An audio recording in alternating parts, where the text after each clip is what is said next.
Ever heard of a murder case that took nearly a century to solve and hinged on just a single strand of hair? Sounds like something straight out of a detective novel. He does, right? But this is real life. The Gun Alley murder. A 12-year-old girl, Alma Tirtske, found dead in Melbourne's infamous gun alley back in 1921. A case that gripped the nation. Absolutely. A man, Colin Ross, was convicted and executed. But even back then, people weren't so sure. Doubts lingered, evidence didn't quite add up. And today, we're going to deep dive into all of it. The evidence, the twists and turns, and what modern forensics eventually uncovered. It's a story that says a lot about how forensic science has evolved, but also how societal pressures can really influence the course of justice. Exactly. So first things first, set the scene for us. Melbourne, 1921. What was it like? A bustling city, lots of growth and change, but with an undercurrent of, I guess you could say, a rough edge. And Gun Alley itself, I mean, the name alone, right? Oh yeah, Gun Alley was notorious, kind of lived up to its name, unfortunately. Adds a whole other layer to this story. Doesn't it? And then there's Alma, December 30th, 1921, running errands, a normal day, and then gone. Later, her body's found in Gun Alley. Where do you think the initial investigation went wrong? That's the question, isn't it? It's almost like the initial missteps set off this chain reaction that took decades to untangle. Almost a domino effect. Exactly. And it highlights how crucial a thorough and, most importantly, unbiased investigation is right from the start. So Colin Ross, he owned the Australian wine saloon. He becomes the prime suspect. What made him such a target for the police? Was it just the saloon? I mean, the saloon was considered a rough spot, attracted some unsavory characters. And Colin himself, well, he wasn't exactly a saint, but a child murderer. That's where things get murky. And the evidence against him. Largely circumstantial, and a lot of it hinged on some pretty unreliable witness testimonies. Let's talk about those witnesses then. The quintet of disreputables, as they were called.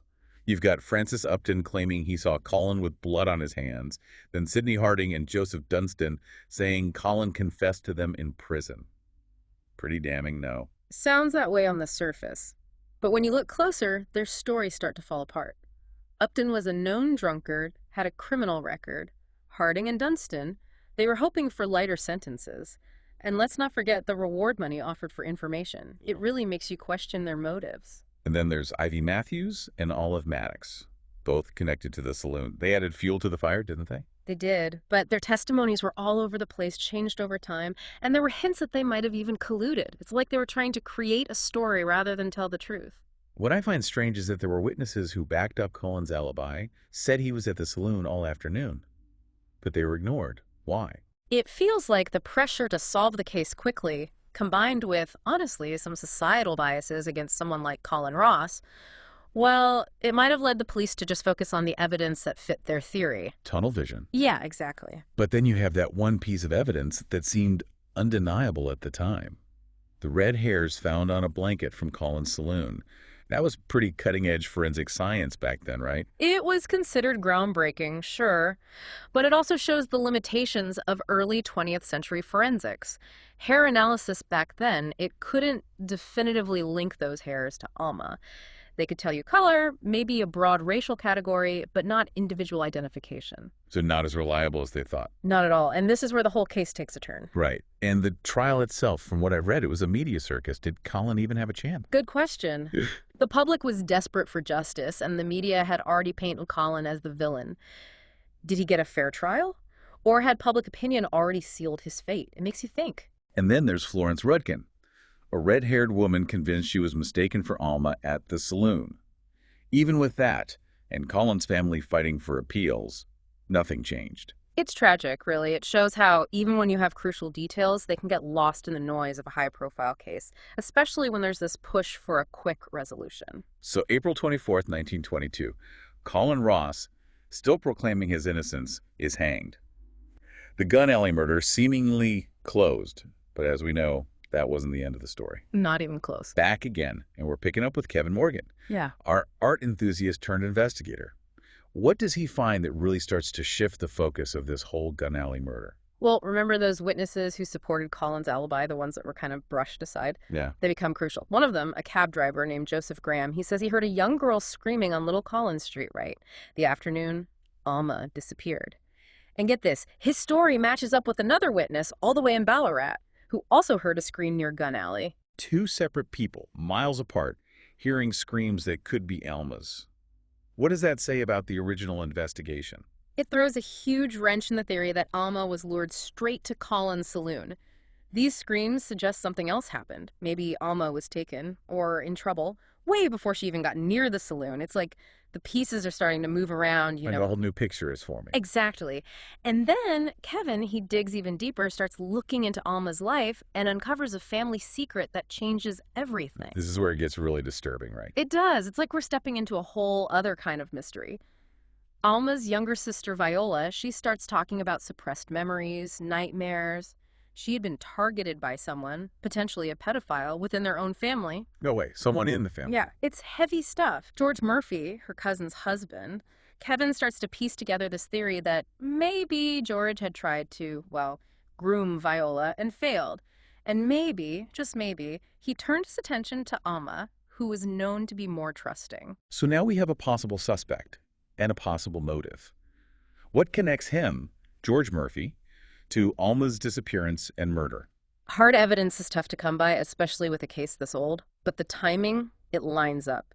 George lived close to where those screams were heard, and he had a reason to worry that Alma might expose him. So it's circumstantial, but still. It raises serious questions. And then, on top of that, Kevin finds an interview with Detective Piggott, the one who built the case against Colin Ross. And Piggott admits, years later, that the evidence against Colin was entirely circumstantial. Wow. It adds another layer of tragedy to this whole thing. Did Piggott really believe Colin was guilty, or was he just caught up in the pressure? Was he a product of his time, using methods that we now know aren't reliable? It makes you wonder. And then, just to add to the mystery, there's the anonymous letter. Tell me about that. Oh, this is chilling. Right before Colin's execution, his lawyer gets this letter.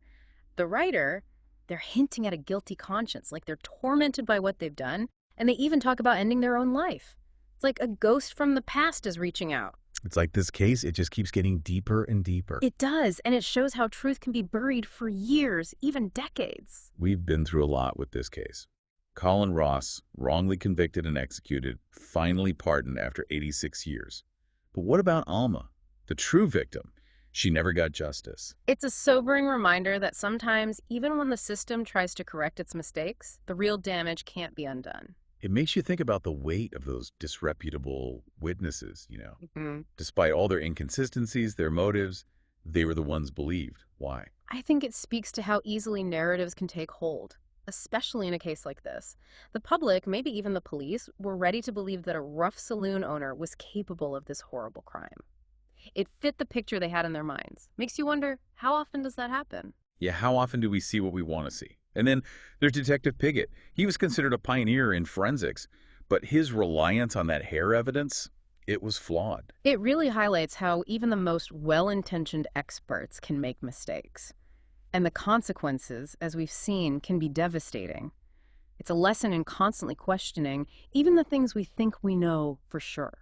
But amidst all this, you have Kevin Morgan, an art enthusiast driven by a sense of justice, who wouldn't let this case go. It's kind of inspiring, isn't it? It is. He had no formal training, just this determination to find the truth. And he did. He uncovered evidence that set Colin Ross free. What if more people were like that, willing to dig deeper even years later? It's like he rewrote history. And then there's the possibility of a new suspect, George Murphy. Maybe Alma was a victim of abuse within her own family. It's a heartbreaking thought, and it shows how secrets can stay hidden, how victims, especially children, can be silenced for years. Viola's memories coming out after all this time, that says a lot about the lasting impact of trauma. So where does that leave us? What can our listeners take away from all of this? This case, it shows that justice isn't always straightforward. It can take time, sometimes generations, to get to the truth. And it's on us, all of us, to be critical thinkers, to question assumptions, to never stop searching for answers. It's be like Kevin Morgan in a way. Exactly.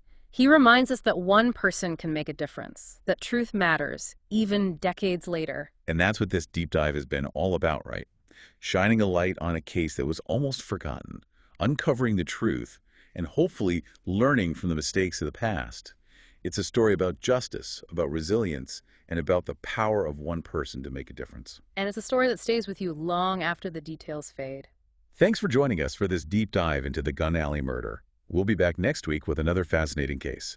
Until then, keep questioning, keep searching, and keep believing in the power of truth.